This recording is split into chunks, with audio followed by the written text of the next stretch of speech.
மதிய வணக்கம். இந்த விழாவிற்கு ஒருங்கிணைப்பாளர் குழு எண் 2 திருச்சிராப்பள்ளி வழக்கறிஞர் சங்கத்தை ஒரு அங்கீகாரம் கொடுத்து அதுக்கு ஒரு தலைமை பொறுப்பு கொடுத்த இந்த ஜாக் அமைப்புக்கு எங்களது திருச்சிராப்பள்ளி வழக்கறிஞர் சங்கம் சார்பாக நன்றியும் பாராட்டுகளும் தெரிவித்துக் கொள்கிறோம். அதேபோல எங்கள் திருச்சிராப்பள்ளி வழக்கறிஞர் சங்கத்திலிருந்து கலந்து கொண்ட அனைத்து வழக்கறிஞர்களுக்கும் திருச்சிராப்பள்ளி வழக்கறிஞர் சங்கத்தின் தலைவர் என்ற முறையில் அனைவருக்கும் நன்றியை பாராட்டையும் தெரிவித்துக் கொள்கிறோம். தற்போது 99% வெற்றியை இந்த போராட்டத்தில் வெற்றியடைந்து உள்ளோம்.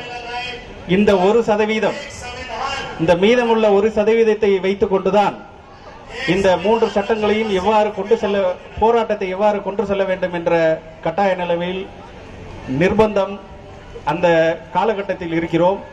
தற்போது Patiala bar president as well as Rajesh Shukla அவர்கள் மற்றும் எம்பிஸ், எம்எல்ஏஸ், பல்வேறு சங்கங்களில் சார்ந்த அனைவர்களும் தங்களது கருத்துக்களை பதிவிட்டனர்.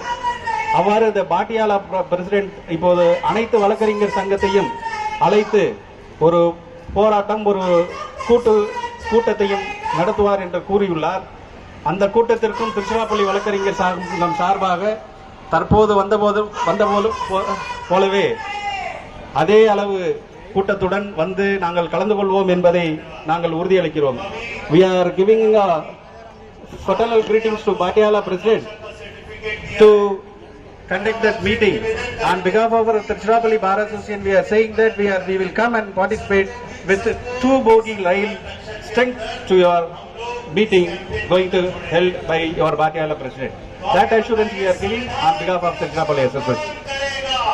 And furthermore, இந்த போராட்டத்திற்கு அடுத்த கட்ட நடவடிக்கைக்கு எடுத்துச் செல்ல வேண்டிய கட்டாயத்தில் இருப்பதால் நமது ஜாக் சேர்மனுக்கு ஒரு பரிந்துரை, இந்த நீதிமன்ற புறக்கணிப்பு என்பதை வரும் சனிக்கிழமை வரை நீடிக்க வேண்டும் என்றும், வரும் சனிக்கிழமை ஒருங்கிணைப்பு குழுவுடன் ஒரு கூட்டம் உடனடியாக அனைத்து வழக்கறிஞர் சங்க பொதுக்குழு பிரசிடென்ட் மற்றும் செக்ரட்டரியோடு நடத்தி நமது அடுத்த கட்ட போராட்டத்தை செம்மனே அந்த 1%ஐயும் வெற்றியடைய செய்யும் வரை செய்ய வேண்டும் என்று தாழ்மையுடன் கூறி விடைபெறுகிறேன். நன்றி, வணக்கம்.